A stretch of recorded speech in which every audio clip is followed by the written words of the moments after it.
Hello, in this video, I'm going to answer the question, am I cancer-free? Before I go on, I'd love to invite you to subscribe to our channel. We're always putting out new content, so there's always something new to watch.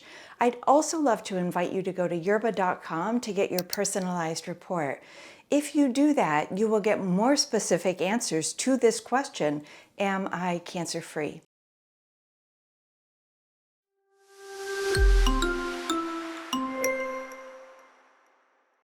So this is a really emotional thing to ask. You receive surgery, radiation, chemotherapy, targeted therapy, you're on endocrine therapy, and you wonder, did it work? Did it work? Did all the treatment work? Has the cancer been killed?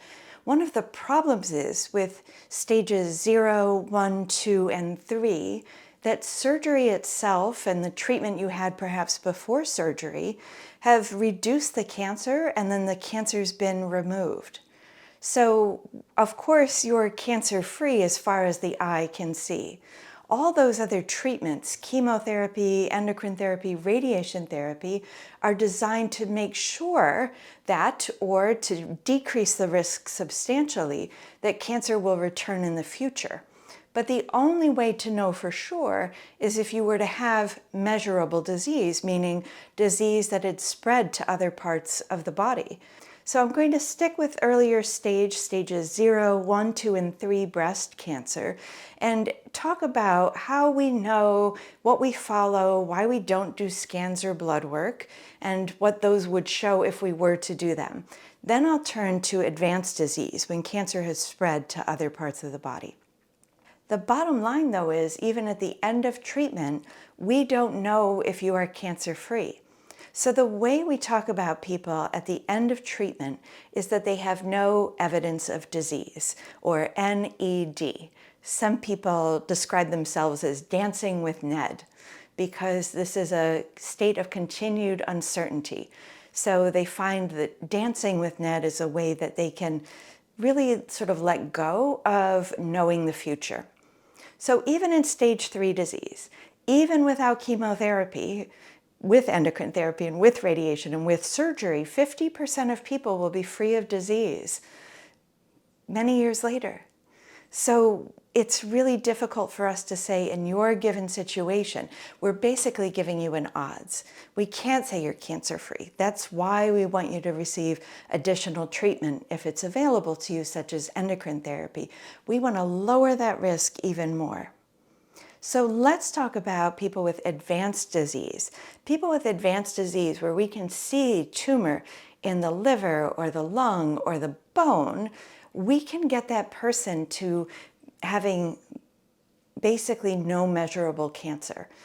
But without treatment, it's very likely that cancer will come back. So for people with advanced disease, we can say we can't see it anymore in about 5% of people. So even in people with stage 4 disease, about 1 in 20 people will have no evidence of cancer, and sometimes that can last for many, many years.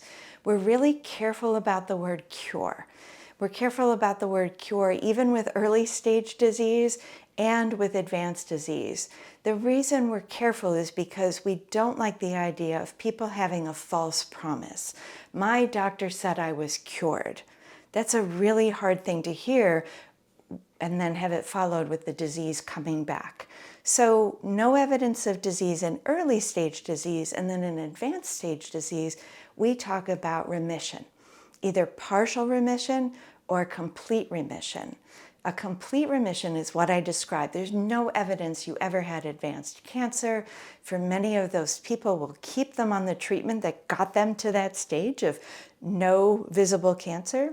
For people with a partial response or a partial remission, they can take breaks from treatment for sure. They can go from chemotherapy to endocrine therapy, but we will generally want to make sure that we follow them closely. So somebody who takes a break from treatment will often see back for scans a couple times a year, and when the cancer starts to grow again, if it does, we can resume treatment. I've covered a lot. This is really hard. We have a video on why we haven't cured breast cancer that we'll link to right here, because it is so difficult to imagine a disease that can't be cured. You will hear many people talking about cancer as a chronic disease, like diabetes or like hypertension. People with diabetes don't expect that they'll be told, you don't have diabetes anymore. People with heart disease are rarely told, you don't have heart disease. People with high blood pressure need to stay on their medications with all their side effects, really until the end of their life, unless they start to have low blood pressure because of another medical problem, and perhaps because they're nearing the end of their life. Diagnosed with breast cancer? Meet Yerbba, your guide to personalized treatment options. Each option is specifically tailored to the unique characteristics of your tumor. Sign up today at yerbba.com to take control of your breast cancer journey. I don't mean this to be a downer. I just think you deserve the honest truth. We at Yerbba believe that you can't make decisions that are best for you without having high quality information. Drop a comment or a question below. We get back to you within 3 weeks. We get a lot of engagement and a lot of comments, so it's taking us a little longer than it used to. We love hearing from you. What does it feel like to be told you have no evidence of disease? If you're living with advanced disease, have you achieved a partial remission or a complete remission? Tell the Yerbba community your story. Thank you so much for watching, and we'll see you next time.